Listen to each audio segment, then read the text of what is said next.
Assalamualaikum warahmatullahi wabarakatuh. Halo Sobat Himadita, selamat datang di podcast spesial Disnatalis Himadita ke-27. Bertambahnya sebuah angka di hari ulang tahun bukan hanya sekedar pertambahan angka, tetapi juga tanda dari sebuah perjalanan kita semua. Dan pada hari ini kita sudah mengundang dua narasumber cantik kita untuk menemani podcast Himadita pada hari ini. Kita di sini akan membicarakan mengenai satu hal yang sering menjadi pertanyaan di benak mahasiswa Diploma 3, yakni setelah lulus dari Diploma 3, kita akan memilih lanjut ke jenjang sarjana atau untuk langsung kerja. Atau kita diem-diem aja, nggak ngapa-ngapain. Buang waktu banget ya sih? Jadi buat kalian yang bingung-bingung tentang permasalahan kelulusan Diploma 3 ini, kita akan bahas bersama-sama di podcast Himadita kali ini. Langsung aja nih kita kenalan sama dua tokoh inspiratif kita. Yang pertama ini di samping saya ada Kak Irma. Nah, beliau ini yang memutuskan langsung kerja. Mungkin bisa menyapa penonton ya Kak Irma. Oke, sebenarnya aku ingin mengucapkan terima kasih ya sudah diundang lagi di podcast Himadita setelah sekian lama nggak pernah mampir di Himadita nih. Oke, halo semuanya, saya Adi Irma Dwi Amelia. Saya merupakan lulusan dari Prodi D3 Akuntansi. Untuk saat ini saya bekerja di PT Bank Mandiri Persero Tbk. Oke, mungkin untuk yang selanjutnya kita ada Kak Sasa yang memutuskan untuk melanjutkan ke jenjang sarjana. Nah, Kak Sasa bisa menyapa penonton nih. Tadi omongnya halo Sobat Himadita ya? Iya, Halo Sobat Himadita, Assalamualaikum warahmatullahi wabarakatuh. Perkenalkan nama saya Siti Rohma, tapi biasanya dipanggil Asa sama teman-teman Himadita, teman-teman kuliah juga. Saya dari alumni D3 Administrasi Keuangan tahun 2022, terus juga sekarang saya memutuskan untuk lanjut S1. Oke, setelah dari perkenalan singkat ini, kita bisa langsung aja tanya-tanya nih ke kakak-kakak cantik ini ya. Yang pertama mungkin Kak Irma nih, dari Kak Irma sendiri, kenapa Kak memutuskan untuk lanjut kerja setelah lulus dari Diploma 3? Oke, mungkin untuk keputusan langsung lanjut kerja itu udah aku pikirin matang-matang ya pada saat aku duduk di bangku perkuliahan. Itu tentunya bukan keputusan yang mudah ya, karena kan kita juga butuh gelar juga, tapi butuh duit gitu kan ya. Jadi kayak merupakan pertimbangan yang harus dipikirkan matang-matang sih kalau soal itu. Kalau alasannya tentunya ya pertama ingin dapat uang dari hasil kerja sendiri, itu tentunya ya. Terus juga apa ya, menurutku sih ini kan opini orang beda-beda ya, tapi kalau menurutku selagi bisa kuliah dan kerja kenapa enggak gitu loh. Jadi karir tetap jalan tapi pendidikan juga oke gitu. Nah kalau aku sendiri mungkin memilih langsung kerja itu sih, karena bagiku mungkin aku bisa mencari uang tapi juga aku bisa melanjutkan kuliah di universitas tentunya gitu. Kalau untuk Kak Sasa, kira-kira kenapa Kak milih untuk lanjut ke jenjang sarjana? Jadi kan berbeda ya, dari Kak Irma kan Iya. dipikir matang-matang. Sedangkan aku sendiri tuh awal dari D3 itu malah langsung lulus dari D3 itu langsung bingung kan. Apalagi deadline untuk pendaftarannya di S1, apalagi di manajemen universitas Jember itu sangat mepet, ya singkat benar. Jadi dari situ tuh banyak ini sih nggak, mungkin iya dipikirin matang-matang, tapi itu matang-matangnya kecepatan gitu. Jadi yang pertama kali aku omongin itu sama keluarga sih terkait aku beneran lanjut atau enggak. Sebenarnya dari aku sendiri itu fleksibel sih, mau lanjut kerja atau mau lanjut S1 juga nggak apa-apa, tapi dari diskusi dengan orang tua, mereka menyetujui untuk lanjut aja gitu, untuk lanjut S1 daripada nunda-nunda. Terus juga aku juga bingung kan, kalau mau lanjut kerja pun masih gak ada kepikiran gitu loh. Kalau kayak Irma kan sudah dipikirin kemarin kan. Sedangkan aku sendiri kan kayaknya harusnya lanjut dulu aja deh gitu. Gimana rasanya Kak, yang kan awalnya kita di vokasi ini ya kan, terus tiba-tiba kita lanjut ke sarjana yang kayaknya sistem pembelajarannya juga beda sih. Iya benar sih, tapi kan mungkin baru minggu depan ya perkuliahannya dimulai. Tapi yang aku rasain dari kayak, mungkin kan beda kan ya dari dunia D3 sama S1-nya, atau dari sistemnya atau gimana, itu kan pasti berbeda. Itu sih yang bikin bingung, terus juga harus banyak tanya, harus ke kampus, terus juga tanya ke teman-teman S1, ini gimana sih maksudnya sistemnya, kayak harusnya kayak gimana kayak gitu. Beda banget. Iya berarti banget sih. Jadi aku nggak tahu nanti kedepannya ya semoga aja kuat ya bertahan ya. Kalau Kak Irma gimana Kak? Kan dari di diploma belajar kuliah terus tiba-tiba kerja nih. Iya. Kalau aku dulu sih mikirnya ya, kalau kuliah itu ya dulu mikirnya pas kuliah pingin cepet lulus kerja. Karena menurutku enakan kerja gitu, dapat duit gitu kan. Cuma pas udah masuk ke dunia kerja ternyata sesusah itu gitu loh untuk menentukan arahnya nih mau kemana. Apalagi pas waktu setelah lulus dari D3 itu tuh kayak aku tuh bingung ini tuh arahnya mau kemana. Sedangkan kalau di perkuliahan kan kayak kita ya udah tinggal ikutin jadwal aja, KRS tinggal KRS, kegiatannya tinggal kegiatan. Tapi kalau setelah lulus kuliah itu kita dituntut untuk gimana caranya kita bisa mengatur jadwal kita sendiri gitu. Ya betul katamu, kayak mau lanjut mau lanjut kerja atau nggak ngapa-ngapain aja. Itu. Nah, tantangannya di situ sih, karena kalau baru lulus kuliah itu biasanya kayak kalau aku sendiri sih pribadi waktu itu sebelum wisuda kayak masih males gitu loh nyari kerja-kerja. Tapi kalau dibiarin kayak gitu makin nggak ngerti arahnya mau kemana gitu. Terus juga takut ketinggalan. Jadi rasanya beda banget sih kalau antara kuliah sama kerja. Tentunya bedanya di tekanannya. Terus kira-kira Kak Irma pernah nggak sih ngerasa insecure gitu karena cuma lulusan D3 di dunia kerja? Kalau sejauh ini aku alhamdulillah nggak pernah insecure.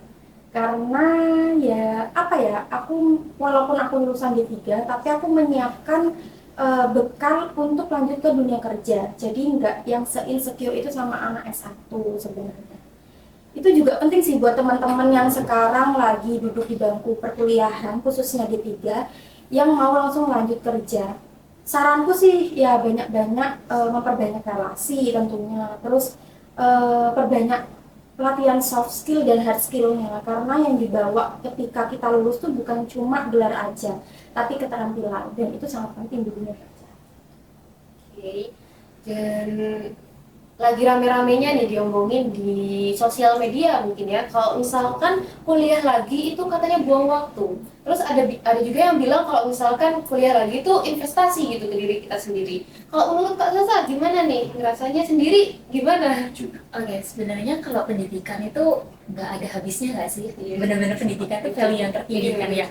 Terus juga mau share pengalaman juga, pas waktu saya masih D3 itu kan saya masih nyoba magang, terus juga kayak bekerja. Waktu itu pernah kerja di dunia F&B, itu sangat tidak masuk ya di D3 administrasi keuangan, jadi barista lagi kan, kadang kayak switch jadi kasir juga. Tapi benar apa yang kata Kak Irma tadi, emang yang dibutuhin itu percuma kalau kita kuliah tinggi-tinggi tapi hard skill kita, soft skill kita nggak ada. Itu apalagi public speaking itu penting banget di mana aja sih, nggak harus di dunia kerja juga, di perkuliahan juga kan ada presentasi, ada kamu ngomong sama dosen yang benar, nggak mungkin kan kamu nggak sopan santun sama dosen kan, nggak mungkin. Jadi itu sih, jadi walaupun kuliah tinggi dan nggak kuliah tinggi, jadi bukan jadi patokan perbandingan ya kuliah tinggi atau nggak kuliah tinggi. Itu kan di sini yang membedakan kan sebenarnya orang-orang yang berpendidikan nggak akan ngomong sembarangan gitu. Jadi pengalaman Kak Sasa di diploma 3 ya, kayak di public speaking dan pengalaman yang lain juga lumayan berguna sebenarnya ya. Berguna banget sih. Kalau misalkan ke Kak Irma kan banyak juga sih pengalaman dari public speaking, terus kita ngomong di depan umum harus pede dan segala macam. Itu juga berguna banget di dunia kerja, Kak. Iya, menurutku nggak cuma di dunia kerja sih, kayaknya di public speaking di mana-mana penting nggak sih sama? Iya, kayak penting banget tuh public speaking. Menurutku ya, orang dinilai pintar atau enggaknya itu dari cara dia berbicara gitu. Jadi public speaking sepenting itu. It's number one sih. Iya, teman-teman harus belajar untuk public speaking dari sekarang ya, karena lumayan berguna gitu. Mungkin pengalaman organisasi sebelumnya untuk jenjang S1 itu ngaruh apa enggak sih Kak sebenarnya? Kayaknya kalau buat S1 kan ini pembedanya ya dari D3 sama S1 itu kan kita kan langsung switch ke semester 5 ya. Jadi kayaknya dengan waktu sesingkat itu sebenarnya saya nggak mau ngambil organisasi lagi kan. Terus juga waktu di D3 juga kebetulan saya dari Meditadika. kayaknya itu udah cukup ngelatih public speaking, terus juga ngelatih apa yang ada di Himadita. Jadi nggak hanya public speaking, untuk pengalaman, experience semuanya tuh ada sih di Himadita. Jadi kayaknya di kuliah ini benar-benar cukup bertanggung jawab ke diri sendiri aja, terus juga ngelanjutin yang benar-benar apa yang aku pengenin gitu. Terus buat teman-teman yang masih galau nih milih lanjut kerja atau lanjut ke S1 gitu, Dua-duanya oke nggak sih kayaknya? Oke sih. tergantung dari diri kita sendiri Iya, mungkin ya. Yang penting itu tanggung jawab atas Nah, iya pilihannya. Tapi kalau misalkan ke Kak Irma, kalau misalkan mau ngasih tips nih ke teman-teman, kira-kira apa sih yang harus mereka pikirin matang-matang sebelum lanjut ke dunia kerja? Menurutku sih ya, karena orang itu pilihannya beda-beda, nggak bisa yang terlalu gimana-gimana gitu kalau tentang pilihan ini. Karena kan juga apa ya, misal kayak Asa, dia gini, apa pilihan karir kita kan beda-beda. Mungkin Asa memang pingin karir yang minimal kebanyakan S1. Kalau aku kan ya tujuan utamanya ya cari uang gitu loh. Setelah kuliah aku ya ngerasa mampu cari uang, ya udah aku cari uang gitu. Kalau tips and triknya untuk memutuskan langsung kerja gitu ya, itu harus dipikirin matang-matang sih. Kayak sebelum menentukan mau lanjut atau mau lanjut S1 atau mau lanjut kerja, kita harus ngerti arahnya ini setelah kalau keluar udah dari D3, arahnya kamu mau kemana gitu. Itu yang perlu dipikirin matang-matang dulu. Kayak arahnya kalau kamu udah nemu arah kayak mau kerja di bagian ini, ya gas aja sih menurutku. Lagian kan juga kalau misalnya masalah pendidikan masih bisa ditempuh di universitas yang memang dikhususkan untuk para pegawai-pegawai kayak gitu. Tips and triknya ya mungkin lebih mempersiapkan diri sih.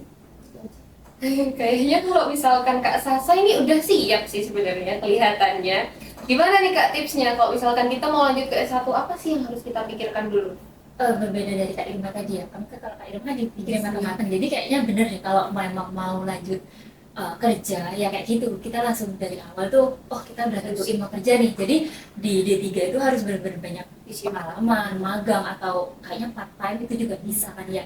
Tapi kalau kita, apalagi menurut aku pribadi ya, ini aku sendiri kan, aku nggak tahu orang di luar sana itu gimana mikirnya.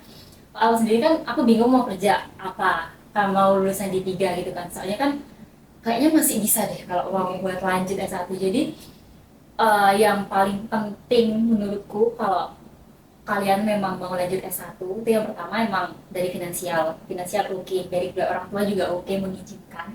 Terus juga yang kedua harus bertanggung jawab sama diri kita sendiri ya. Nggak boleh harus malas-malasan, biaya SD3 aja mahal, apalagi biaya S1 kan. Itu sih. Terus juga skill setnya kita. Jadi kan dari D3 Instansi Keuangan kan switch-nya itu kan ke manajemen, jadi banyak mata kuliah yang udah dikonversi ke S1 kan, ya. Itu bisa dibuat patokan juga, lebih memperdalam lagi buat mata kuliah. Kan kalau misalkan di diploma itu kan kebanyakan kegiatannya praktek-praktek ya. Iya, ya. Kalau misalkan di sarjana mungkin kegiatannya beda, lebih ke teori mungkin. Itu mungkin saya belum tahu ya, soalnya kan belum kuliah ya. Iya. Iya, Mungkin podcast lagi atau gimana ya? Jadi kayak nungguin saya siap buat satu lagi. Oke, mungkin sekarang kita akan masuk ke sesi cepat tapi berbobot. Di sini namanya adalah 3 pertanyaan reflektif dan aku pengen kakak-kakak ini jawab sejujur-jujurnya pertanyaan ini. Harus jujur, boleh kan kalau jujur? Iya ya. Karena gini, mungkin ke Kak Irma dulu nih ya. Lebih baik kerja di bidang yang tidak disukai tapi stabil, atau bidang yang disukai tapi penuh resiko? Dan kenapa? Kalau aku pilih di bidang yang disukai tapi penuh resiko. Karena yang menentukan kita enjoy apa enggaknya itu sebenarnya kita suka apa enggak sama pekerjaan itu gitu. Menurutku pribadi. Kalau masalah resiko kayaknya semua pilihan ada resiko sih gitu. Jadi kalau aku pribadi aku milih bidang yang disukai tapi penuh resiko. Karena apa ya, dunia kerja itu seberat itu gitu loh. Kalau kamu nggak enjoy, kalau kamu nggak suka sama pekerjaan itu, kamu bakal merasa setiap stepnya itu kan berat gitu. Dan menurutku semua pilihan pasti ada resiko. Berarti satu hal yang perlu kita pertimbangkan tuh kita harus nyaman dulu gitu. Iya, di pekerjaan betul. kita. Supaya kita enjoy juga Karena kan suka, menjalani. dimanapun kamu milih apapun pasti kamu suka dulu kan. Iya. Karena suka baru kamu bisa menjalannya dengan enjoy. Kalau misalkan di bidang sarjana nih buat Kak Sasa, kan kalau misalkan di sarjana itu kita kan matkulnya udah ditentuin gitu Iya, kan ya. iya. Kita juga nggak bisa milih mau ini biar enak gitu kan. Kalau Iya, misalkan benar. gitu gimana?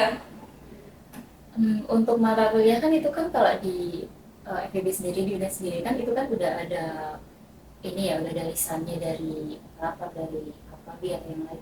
Itu mungkin kayaknya nggak beda jauh sih kadang dari mata kuliah D3 sama S1 gitu. Mungkin ada beberapa tambahan mata kuliah yang mungkin dari kami D3 itu kayak asing gitu, nggak pernah belajarin gitu ya. Tapi kayaknya buat alumnya itu kayak masih ada gitu loh, masih benar-benar sesuai sama mata kuliah yang dari D3. Nyambung. Iya, benar. Walaupun sedikit tapi masih nyambung aja deh.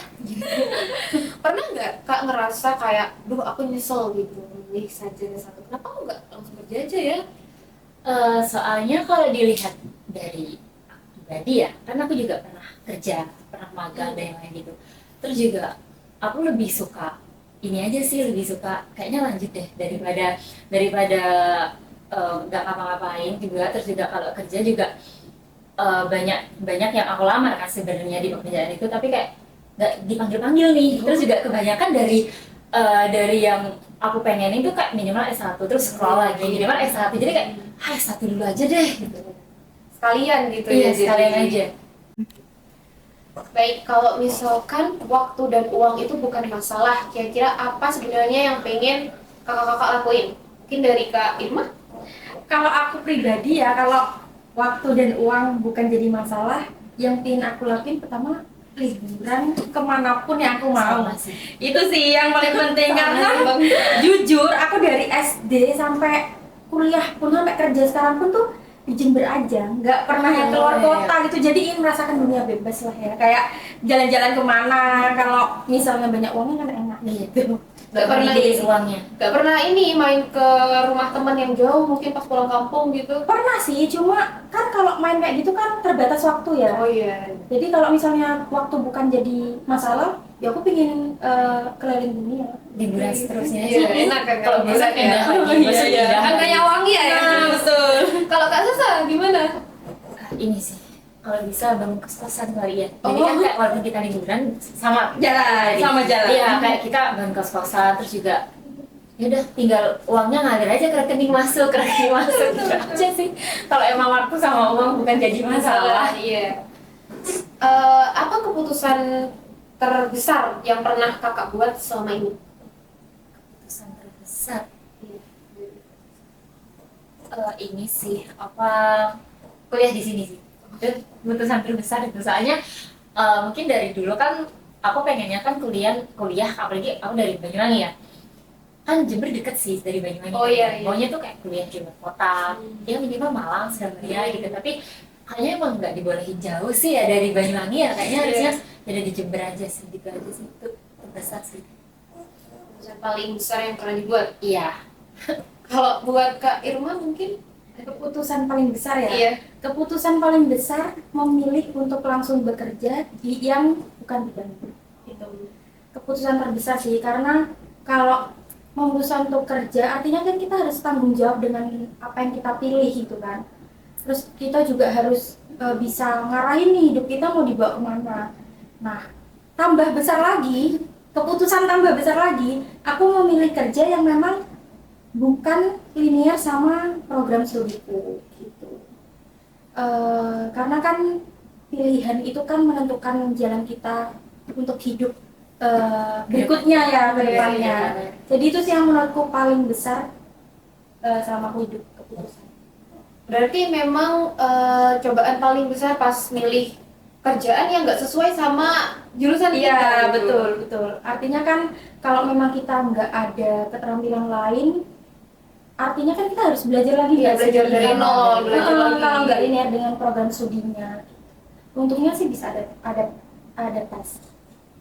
Mungkin kakak-kakaknya ada satu pesan singkat nih buat adik-adik tingkat yang lagi bingung. Langkah terbaik yang mungkin bisa aku ambil setelah D3 ngapain ya gitu.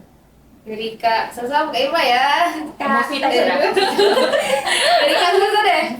Oh, kalau dari aku ya, kalau kalian memang bingung dari D3 ke S1, D3 mau lanjut kerja atau mau lanjut ke S1, kalau kalian belum kepikiran kerja, kalian nggak mau kerja, terus kalian pengen opsi lainnya itu kuliah lagi, mending ya udah kuliah aja S1, lanjut aja S1. Memang banyak pertimbangannya ya kalau kuliah S1 itu sebenarnya kan kita Iya. juga temannya berubah, terus Iya juga, terus juga lingkungannya berubah, Lingkungannya, dosennya iya. walaupun mungkin mirip-mirip 1-2, tapi kayak nggak tahu sistem pembelajarannya juga kan dari Betul, D3 betul. sampai S1 gitu. Tapi pernah nggak sih Kak kita kayak ngerasa kena apa ya diskriminatif gitu kan kita dari Karena D3, D3, iya, Sering nggak sih? S1. Sering nggak sih kayak gitu? Tapi kayaknya itu mungkin kayak pembahasan awal yang dari Kak Irma tadi ya, bukan sebuah patokan kalau kita memang pintar public speakingnya, hard skillnya, soft skillnya itu, jadi nggak harus mentok walaupun kamu D3, tapi banyak sih teman-temanku juga dari D3 tapi prestasinya nggak main-main gitu loh. Betul. Jadi nggak kalah juga ya. Iya, gitu sebenarnya sebenarnya. tergantung pribadinya masing-masing sih. Nggak usah ngerasa minder mungkin. Iya, ya, benar, di benar, S1. benar. Kalau buat Kak Irma ada nggak kira-kira satu pesan singkat untuk adik-adiknya? Kalau singkat nih kayaknya nggak terlalu singkat ya, Oh, tapi iya. ini pesan gitu. Pikirin matang-matang pas kamu masih duduk di bangku kuliah. Kalau udah siap dan butuh uang, kamu bisa langsung kerja. Kalau masalah pendidikan, kita bisa cari di luar. Keren Jadi sih. nggak semuanya harus sekarang Iya, ya. Jadi betul. kita namanya berproses pasti ada Timingnya masing-masing. ada 1, 2, 3-nya. Betul. Wah, mungkin sesi podcast kali ini lumayan bikin kita tambah bingung atau malah udah menemukan arahnya nih kita mau ke kerja atau Udah ngerti ya, udah ngerti lah ya. Kemana ya, mau lanjut Iya, kerja udah atau kemana? mau lanjut S1. Kayaknya tergantung dari diri kita sendiri nih sebenarnya kita tuh maunya yang gimana. Kita mau langsung kerja dan dapat uang nih Betul. kata Kak Irma, atau lanjut ke sarjana yang katanya Kak Sasa ingin pekerjaan yang memang diinginkan itu levelnya harus sarjana dulu gitu. Jadi tergantung dari diri kita sendiri tuh maunya kayak gimana dan harus apa gitu. Kalau misalkan kita nggak mikirin dari sekarang, mungkin nanti ujung-ujungnya kita bingung kan ya mau apa gimana gitu, malah buang-buang waktu Betul, nanti betul ujung-ujungnya. Jadi hidup kita itu personal tentang kita sendiri, kita yang nentuin, kita juga yang ngejalanin. Jadi jangan sampai kita salah pilih sih kan. Gak usah buru-buru jadi orang lain, jadi versi diri kita sendiri aja. Jadi apa yang kita bisa ya udah itu berarti kita. Mungkin sobat-sobat Himadita juga udah nyimak kan dari awal sampai akhir pembahasan ini, dari yang gimana rasanya kuliah habis lulus kuliah di diploma lanjut kerja, terus gimana pemikirannya kalau misalnya kita mau lanjut ke sarjana, apa aja yang perlu dipikirin, yang perlu disiapin gitu. Jadi kalian bisa mulai mempertimbangkan hal ini dari sekarang gitu. Baik, cukup sampai di sini. Semoga podcast kali ini tuh bisa jadi renungan juga buat kalian dan jadi pelita kecil buat kalian yang lagi bingung arahnya mau kemana. Ayah, ini arahnya kemana? Jadi selamat merayakan Bisnatalis Himadita ke-27. Rayakan, rasakan, dan sukseskan. Sampai jumpa di episode podcast Himadita selanjutnya. Wassalamualaikum warahmatullahi wabarakatuh.